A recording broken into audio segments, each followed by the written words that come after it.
اور خاص طور پہ جو مسلم ممالک میں اسپیشلی جو ہمارا ایران جو ہے وہ صرف ایک ہمسایہ ہی نہیں ہے، ایک برادر اسلامی ملک ہے. ہماری ان کے ساتھ سوشو کلچرل ریلیجیس ٹائز ہیں. ان کو اسٹرینتھن کرنے کے لیے ایک غلط فہمیوں پہ بیسڈ کچھ ایسی چیزیں جنم لے رہی تھیں جن کو بر وقت اس کا تدارک ہونا ضروری تھا. اور ہم ایرانین لیڈرشپ کے بھی شکر گزار ہیں کہ انہوں نے فرسٹ ٹائم جو تھا جنرل باجوہ صاحب کے وزٹ پہ کشمیر کو ایک کنٹراورشل ایشو جو ہے وہ ڈکلیئر کیا، مانا اور پاکستان کی سپورٹ کی. ہم یہ سمجھتے ہیں کہ پاکستان اور ایران کو مل کے اپنے جو سوشو کلچر ریلیجیس بانڈز ہیں ان کے ساتھ ساتھ جو تجارتی رشتے ہیں ان کو زیادہ سے زیادہ مضبوط کرنا ہے. اور پرائم منسٹر آف پاکستان کی کل کی سپیچ جو ہے وہ آپ سب نے سنی، وہ ایک وے فارورڈ ہے، ایک نئی کمٹمنٹ ہے، آگے بڑھنے کا ایک ایسا مثبت راستہ ہے کہ جس پہ دونوں حکومتیں آگے آنے والے دنوں میں اگر ٹرو اسپرٹ پہ عمل کرتی ہیں تو یہ ایک بہت امپورٹنٹ چینج ہوگی ریجن کے اندر پیس، اسٹیبلٹی اور اکنامک موبلٹی کی. کیونکہ اکنامک کوریڈور جو ہے وہ دونوں ممالک کا جو جڑا ہوا ہے آپس میں وہ ڈسکنیکٹڈ ہے، اس کو ریزیوم ہونا ہے اور ایک بیٹر ٹرمز کنڈیشن اور نیگوسیشن میں آنا ہے. تو پرائم منسٹر آف پاکستان نے اس حوالے سے کیبنٹ کو اعتماد میں لیا اور کیبنٹ نے ان کو وہ اعتماد انڈورس کیا اور مبارکباد دی. اس کے علاوہ چونکہ کیبنٹ کا ایجنڈا آج 22 آئٹم ایجنڈا تھا جس میں ملٹیپل آئٹمز تھے جو ڈسکس ہوئے. اس میں اگلا امپورٹنٹ ٹرپ جو prime minister of Pakistan China جا رہے ہیں اور چائنا کے ساتھ ای پیک سے جڑے ہمارے ملٹیپل انیشیٹیوز ہیں. اور اس میں منسٹر کامرس اینڈ انڈسٹری نے کیبنٹ کو اپرائز کیا کہ ہمارا بزنس مین جو ہے کوئی 450 سے زائد بزنس کمیونٹی وہ فورم میں پارٹیسپیٹ کرنے جا رہی ہے. اور جب میوچل نیگوسیشن اور بزنس انگیجمنٹس میں پاکستان کا بزنس مین چائنا کے ساتھ انٹریکٹ کرتا ہے تو وہ 450 لوگ جب کوئی نہ کوئی کنسنسس کسی نہ کسی پروجیکٹ پہ کر کے لائیں گے تو پاکستان میں انویسٹمنٹ آئے گی. جب یہاں اکنامک موبلٹی ہوگی تو جاب اپرچونٹیز آئیں گی. آپ کی معیشت کے اندر جو چیلنجز ہیں وہ معیشت کا پہیہ چلے گا تو لوگوں کے گھر کا چولہا چلے گا اور عوام کو ریلیف ملے گا. اور حکومت جو ہے وہ جو اس کا مین آبجیکٹیو ہے عوام کی مشکلات کم کرنا اس میں کامیاب ہوگی. اس کے ساتھ جڑا چونکہ انیشیٹیو جو ڈیفرنٹ ایم او یوز تھے، سب سے امپورٹنٹ فری ٹریڈ ایگریمنٹ تھا جس کو prime minister of Pakistan China سے سائن کرنے جا رہے ہیں. یہ فری ٹریڈ ایگریمنٹ جو اس سے پہلے بھی سائن ہوا اس کے اندر جو گیپس تھے وہ آئیڈینٹیفائی ہوئے کیونکہ فیز 1 جو تھا اس کے اندر ہماری جو لوکل انڈسٹری تھی اس کو پروٹیکٹ نہیں کیا گیا تھا. ہم نے ٹوٹلی امپورٹ بیسڈ اسٹریٹجی میں ہم گئے اور بائی لیٹرل جو ٹیرف لائنز تھیں جس کی بیس پہ ہم نے اپنی لوکل انڈسٹری کو پروٹیکٹ کرنا تھا، ان کے انٹرسٹ کو سیف گارڈ کرنا تھا، وہ گیپس آئیڈینٹیفائی ہوئے.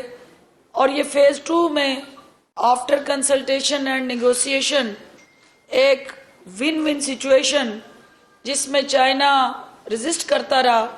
جو previous prime minister of Pakistan کا وزٹ تھا اس میں ان کی طرف سے ریزسٹنس آتی، لیکن آج کیبنٹ کو بتایا گیا کہ پرائم منسٹر صاحب کی کامیاب جو